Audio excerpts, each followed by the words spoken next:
All right, guys, Michael Hicks here with Mike Does on the Build Unique podcast. I'm here today with my good friend Bill Cook. Before I get started with Bill, let's talk about a word from our sponsor, Wander Chat. All right, I'd like to thank our sponsor of this week's video, Wander Chat Vacation Rentals here in Chattanooga, Tennessee. For all your unique vacation rental needs, we have water properties, we have mountain properties, we have shipping containers, A-frames, lake houses. We got you covered on your unique spaces. So come on down and see us. Visit us at wanderchat.com. or on TikTok and Instagram at WanderChat. All right, Bill, thank you so much for coming up. I appreciate you coming all the way up here to Chattanooga to hang out with me for a little bit. Pleasure. Tell me a little bit about Bill and what you're about and what you're doing. My name is Bill Cook. I'm married to Kim Cook, who you know very well, who's the brains of the operation. We're mom and pop real estate investors, nothing big deal.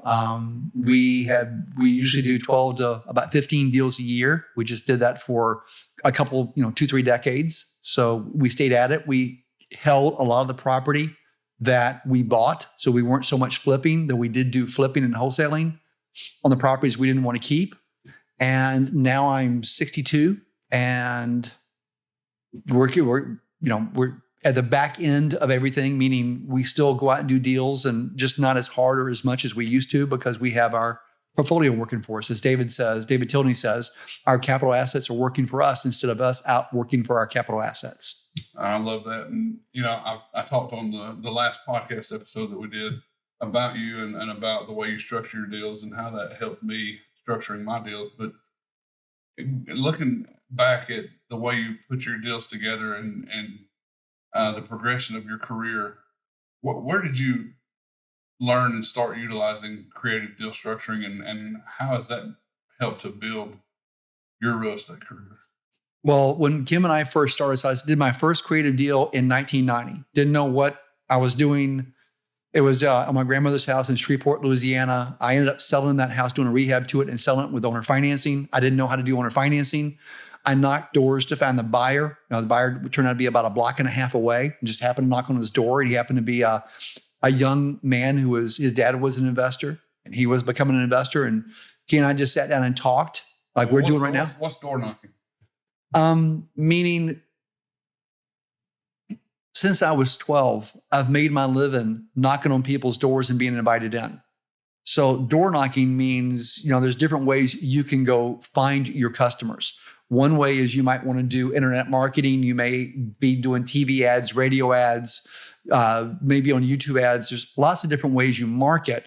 For me, the way I've always marketed was I just went into a neighborhood and I would knock on people's doors. And so when I was 12, when I needed to make money, I couldn't cut grass because I was allergic to grass.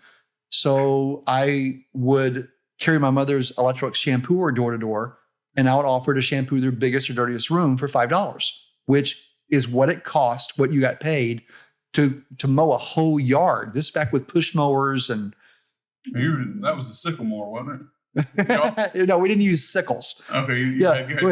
We had an actual gas engine, but we didn't have baggers back then. So you had to rake when you were done. Yeah. So anyway, and so that's where I started. Then to put myself through college. That sounds like a lot better deal to vacuum a room or shampoo a room than to mow a yard. Especially when you're in the air conditioning, and especially when it doesn't matter whether it's raining or not. So that worked out real well. And then when I was 18, it was time to go to college. I sold Electrolux vacuums door to door to put myself through school. And I moved out when I was 18. My dad looked and said, "It's time for you to move out."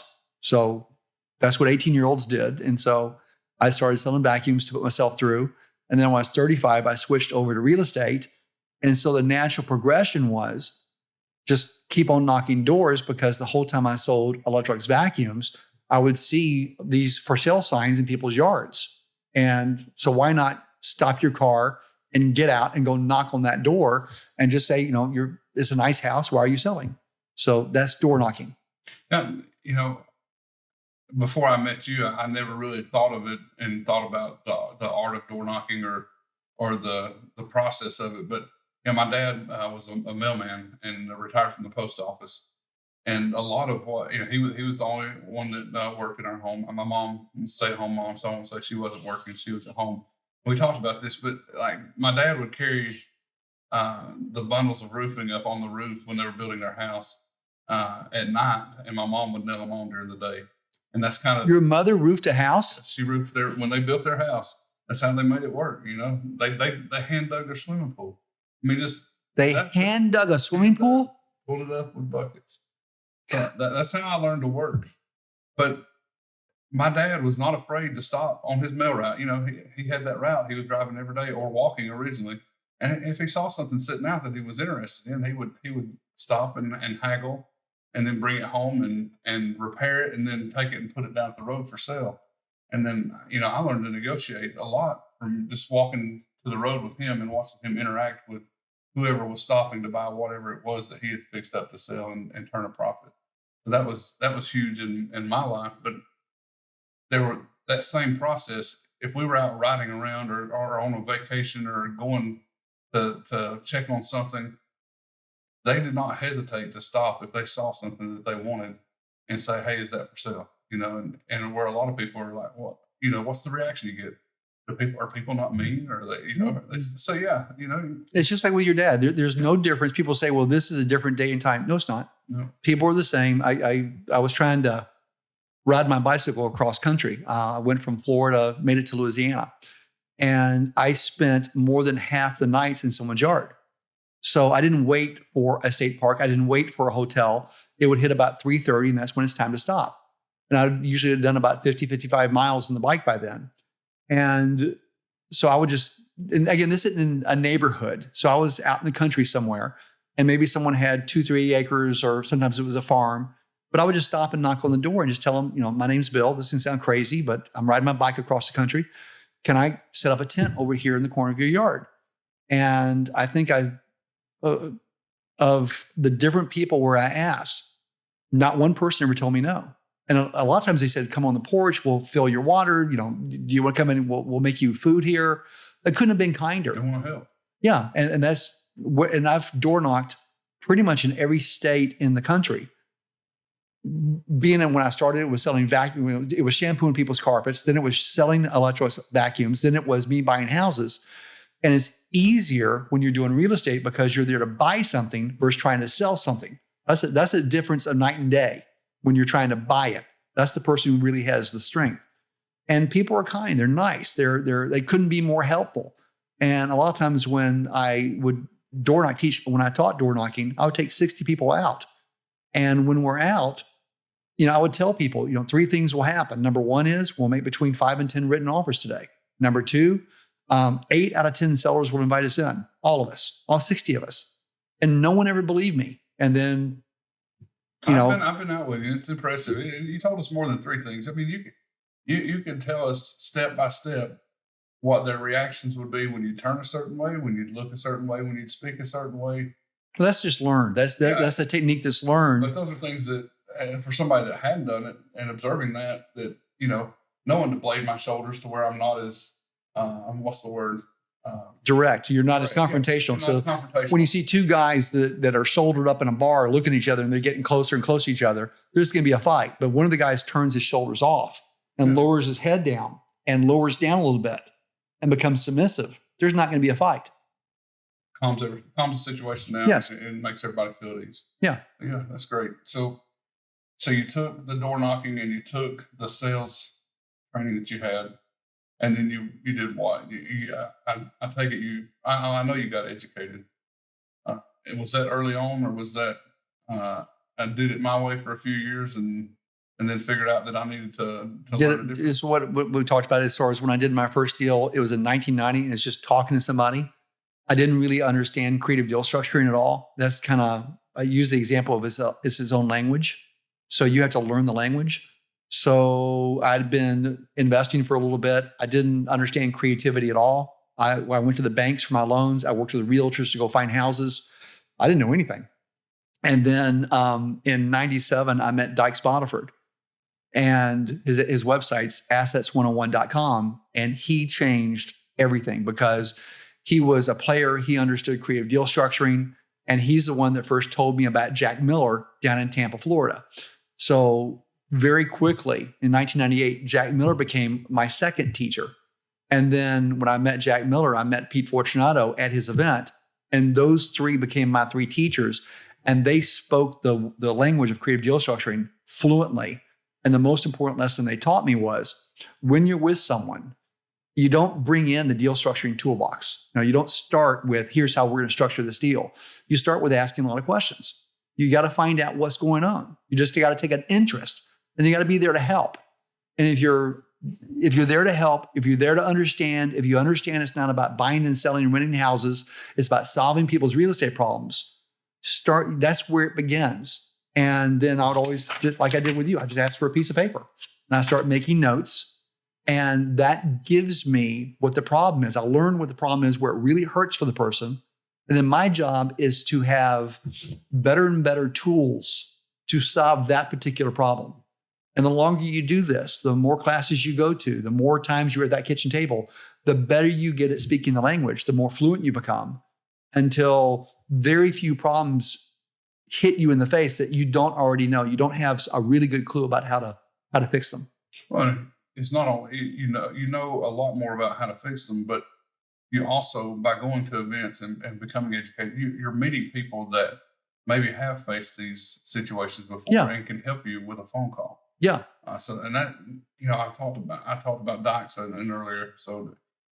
He changed my mindset on buying and holding properties long term, and put me more into it's okay to hold them long term, but you need to start purging the lower end properties and trading them for a better property. We trade 2 of these houses for 1 of these, and but going back to becoming educated and going to these events, I plugged for 15 years.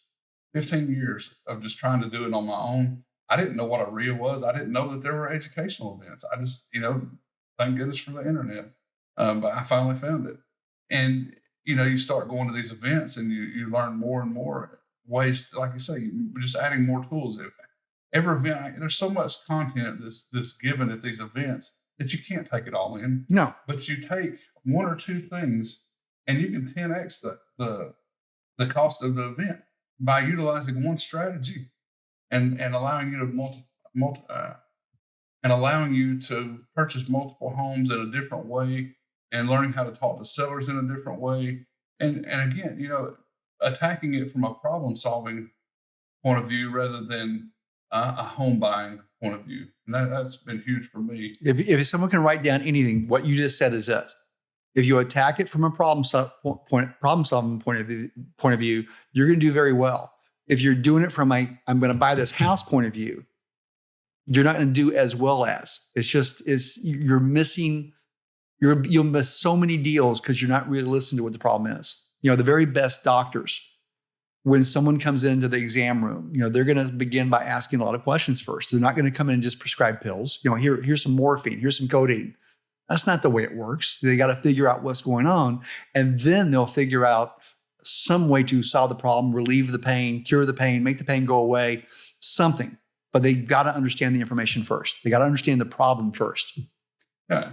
And one of the things, the best things that I learned from you was the T-bar. And, ain't that great? It's awesome. And that came from Pete. Wow. So the Ben Franklin close was always around. I started using a T-bar back when I was 18. But to watch Pete use it with real estate investing, where you had the current position, potential position, that was all Pete. But once I saw that, man, I looked at that thing and said and that was in like 2002, 2001, when I really started paying attention to that. But that changed everything for me, that T-bar. Well, and you can sit across from a seller and say, here's where you are and here's where I will help you. You can say that all day long. But when you put it down in letter and right in front of them to where they can read that and look at that over and over, it has an impact, because then it's real. It's right there. It's tangible right there in front of them. And we purchased a property a few years ago.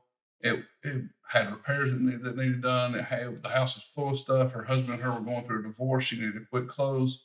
She was willing to finance. She didn't know anything on it. I mean, she had a lot going on, and just couldn't keep up both houses because she still had the taxes, the insurance, the power bills, the utilities. So she just couldn't keep up with everything.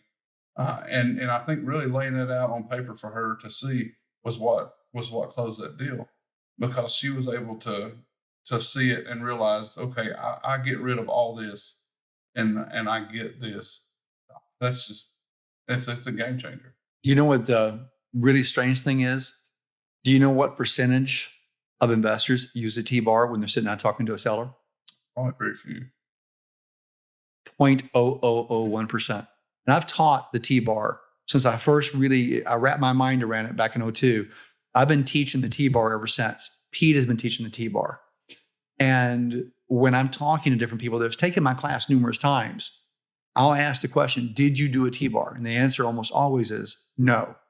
I did talk to them, but they didn't do the T-bar. I'm like, this is the most important tool that I use as a real estate investor. This really makes the biggest difference. How is it more people don't use it? I don't have an answer. I don't get it. I think that people are afraid to try something different. I think that, people think that the seller wants to see an offer, and they think that that's what they're there to do, is write that offer and give it to them. That's why when you said, okay, write your offer at the bottom of the T-bar. Okay, that's what I did. Yeah. So it helps. I don't know why. If you're hesitating and not writing up a T-bar offer, write it up. And it's so simple, that you're not concerned with contracts, and it just makes all the difference in the world. And once I got my mind wrapped around that, and it hit hard because I've been using the Ben Franklin before, and we would do the Ben Franklin close when I sold vacuum storage. I mean, I would sit there and on a piece of paper, reasons for, reasons against. That's the way we did it back then. And here's the reasons why you should get the vacuum. Here's the reasons why you should not. And then you just had them look at it. And usually the reasons not to get the vacuum was it cost too much. That was about it, because they couldn't say, well, I have a good one because I proved their good one wasn't working. They couldn't say that they'll do it later because I'd proved that they needed to do it right now. So the only reason why they had not to do something was it cost too much. Well, then my job was to overcome it cost too much. And that was not hard to do. Put it out over time. Yeah. But anyway, that T-bar has been around for a long time. And as a salesman, I used it.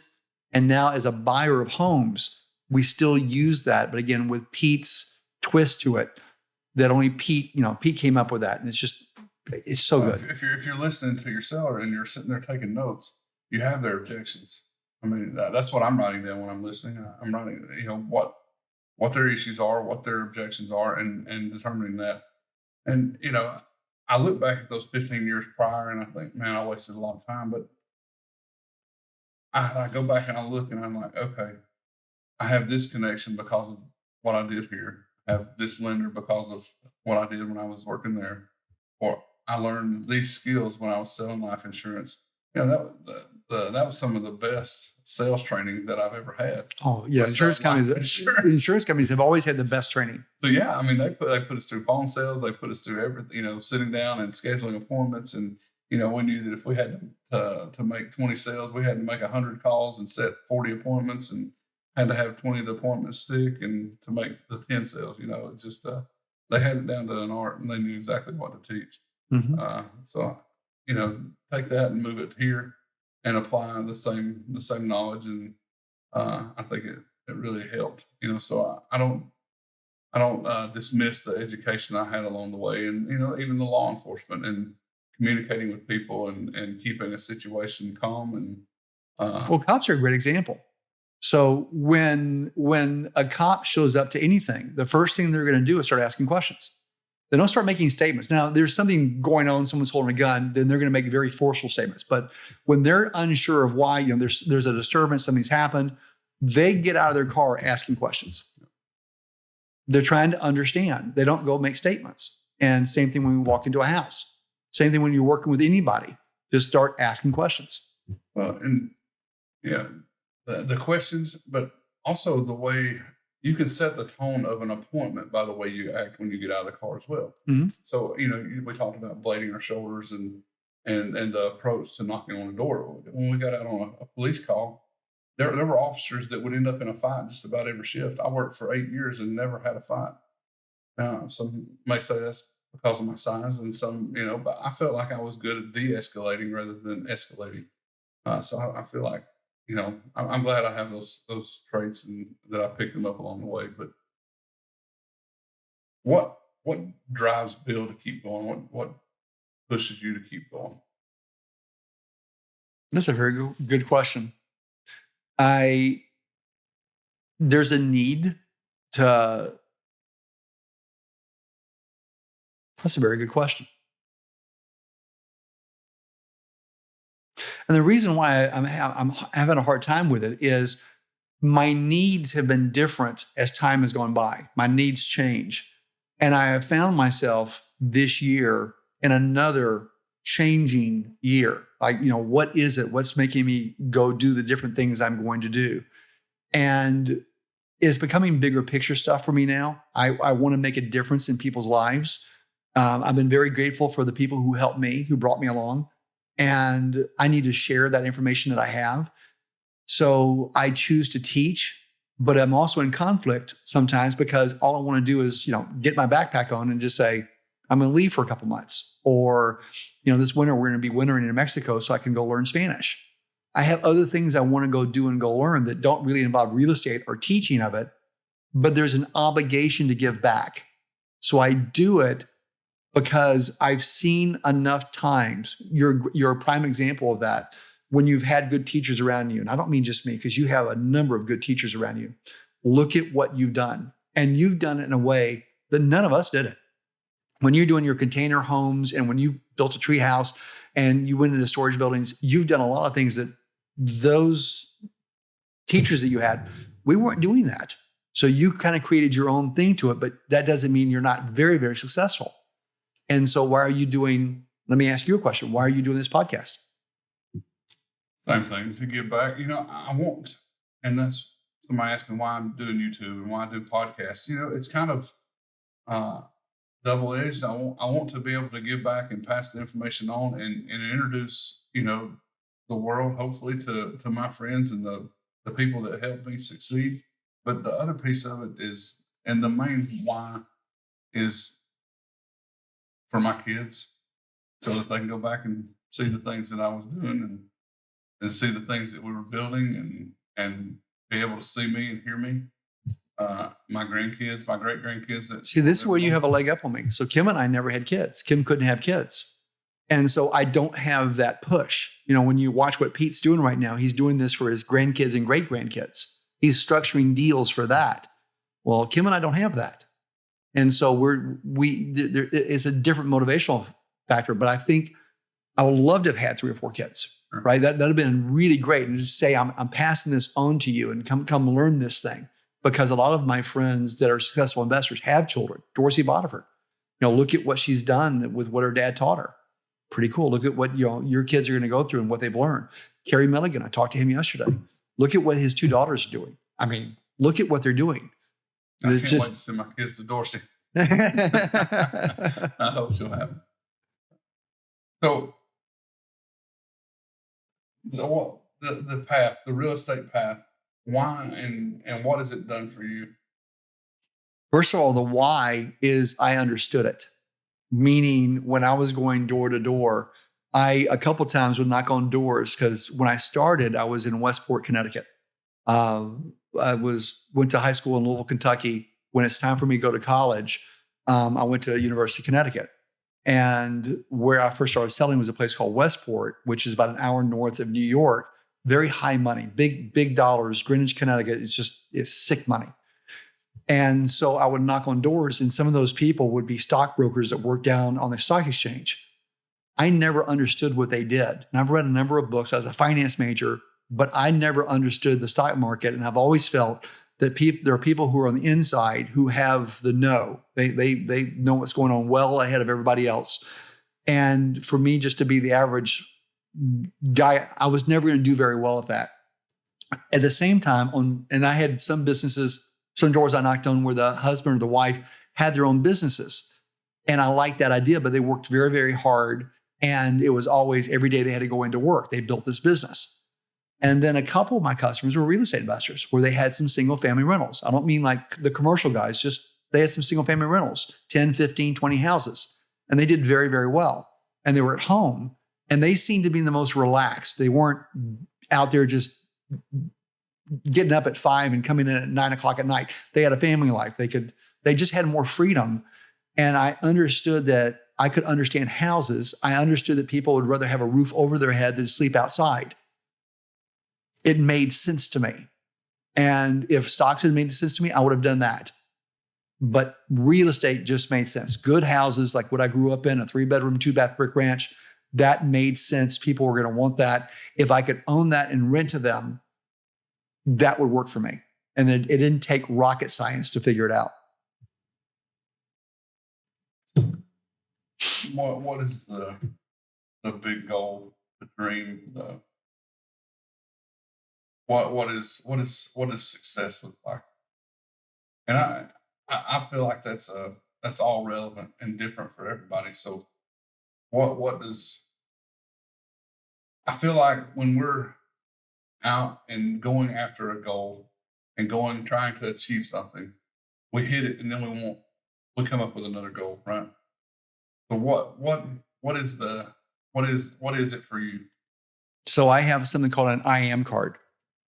And where I put down, okay, these are my beliefs. This is I describe the man I want to be. And I've had this for 40 years, and it changes as time goes by. And if you ask what it is, number one is I want to be in harmony with God. I try to understand how God thinks. And I think of it almost as the sun. Okay, so you have the sun up there. The sun only knows how to give. The sun never asks for anything in return. It just gives light and heat, energy, right? It allows us to live. But it doesn't ask for anything in return. And I try to think, okay, that's kind of how God thinks from my point of view. And I try to be like that. I try to give unconditional, where I don't ask for anything in return. So the first thing is to try to be in harmony with God and how God thinks. And to take that a step further, I think of a long stretch of beach. And at the first spot, there's a man there, and he's been successful. He's raised a family there on that beach, and the ocean's provided him food and everything he needs. And he's raised a good family there, and he's very happy. And, he does sacrifices and worships the ocean and that sort of thing. And I can see the ocean just sitting there thinking, I am that I am. Smiles, and that's all the ocean says, I am that I am. And the only time that God ever used his name was the burning bush. And he said, when Moses said, what is your name? What do we call you? He said, I am that I am. So go 100 miles down that beach. Now there's a guy, and let's say a wave came up and killed his family. Now he hates the ocean, sees it as ruining his family. And he goes and throws a spear in the water and tries to kill it and puts poisons in. And the ocean just smiles and says, I am that I am. Go a little bit further down. And there's a guy there that doesn't believe the ocean is anything omnipotent whatsoever. And the ocean just smiles and says, I am that I am. And then you go down a little bit further, another 100 miles. And there's a barren stretch of beach that no human has ever stepped foot on. And the ocean still smiles and says, I am that I am. Only knows how to give. Only smiles. Only goodness. And that's number one. And if I have a second part, which I do, which is to be a very good husband to my wife. And I picture my wife and I say to myself, Kim is an angel walking, meaning I can see her walking down a sidewalk, and she has angel wings. They're there. I can see them. And I say to myself, she's my gift from God, and that her wings protect me.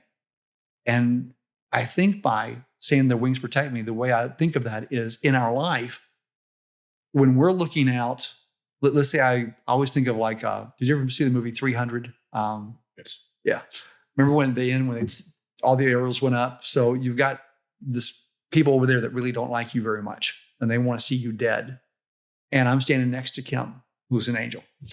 And these people say, we're going to get you. And they pull back their bows, and they let these thousands of arrows go up into the air, and they're arcing over, and they're coming down at me and Kim. Well, of course, I'm going to stand in front of Kim.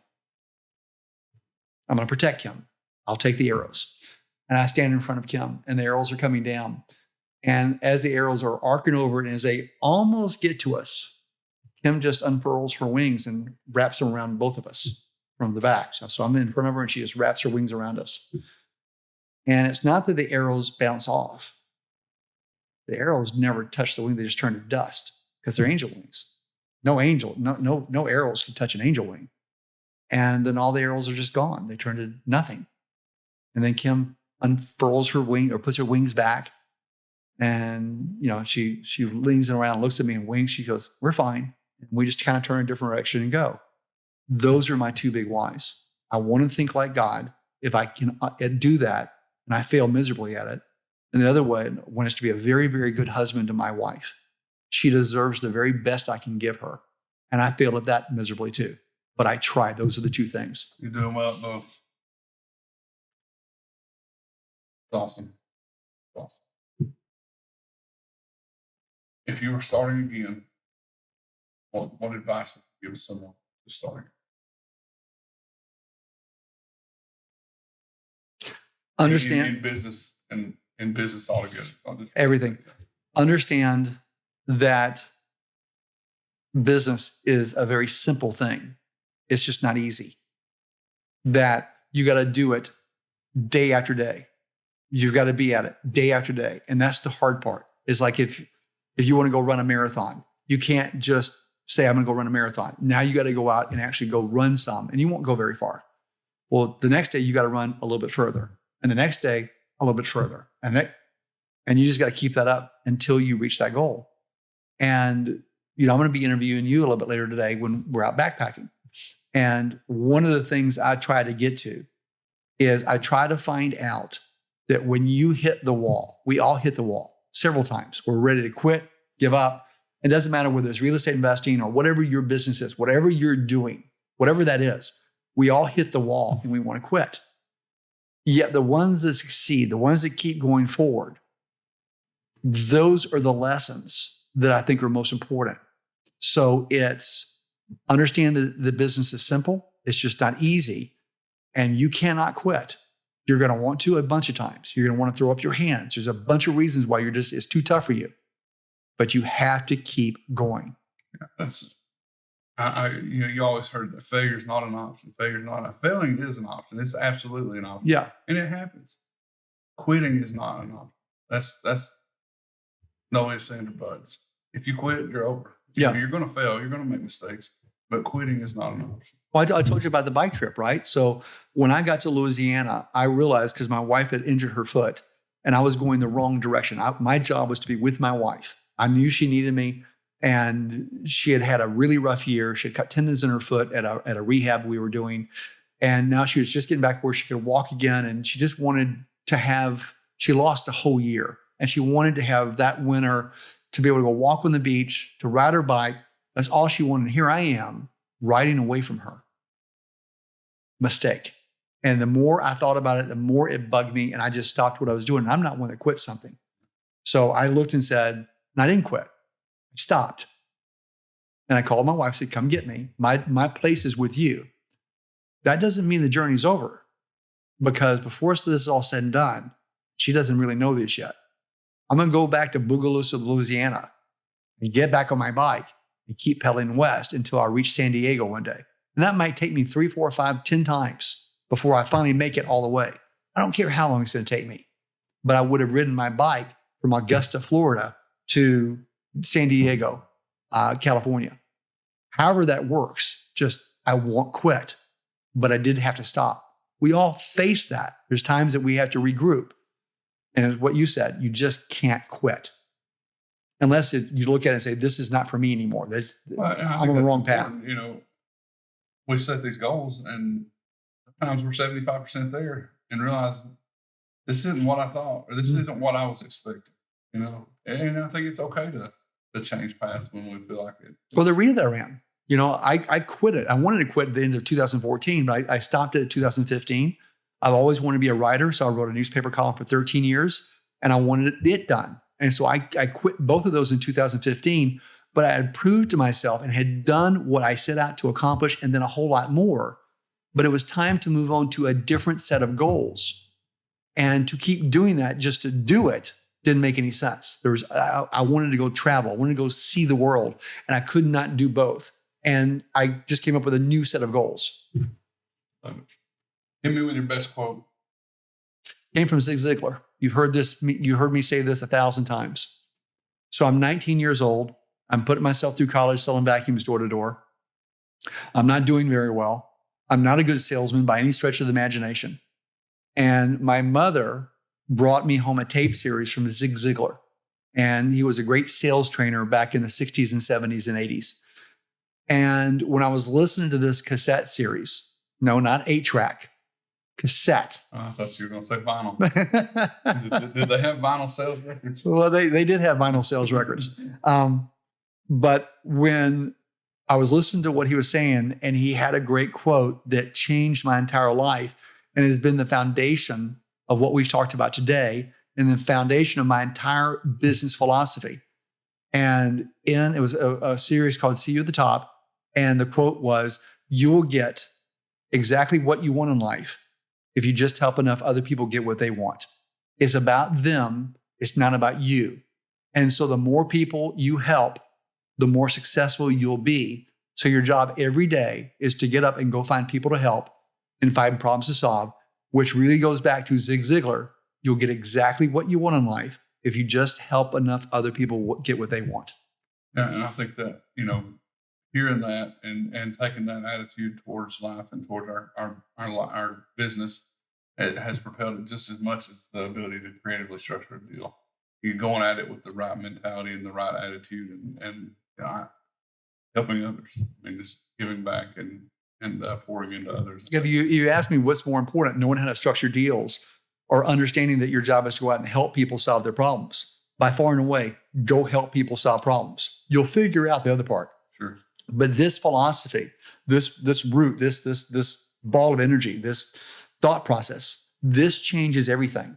This is what it's all about. You've got to go find people to help. You've got to go find problems to solve. The more people you help, the more problems you solve, the more profitable that you'll be. So you look at an Amazon, look at how many people they help. Look at Apple, look at how many people they help. Solving a lot of problems. Yes, they are. All right, Bill, I love it. Appreciate you coming on. You're welcome, buddy. Tell us how we can get a hold of you. Phone number, easiest way to reach me, go to our website, which is Bill and Kim Cook, and it's spelled out, billandkimcook.com, or call me on the phone, 770-815-8727. All right, guys, we'll see you next week.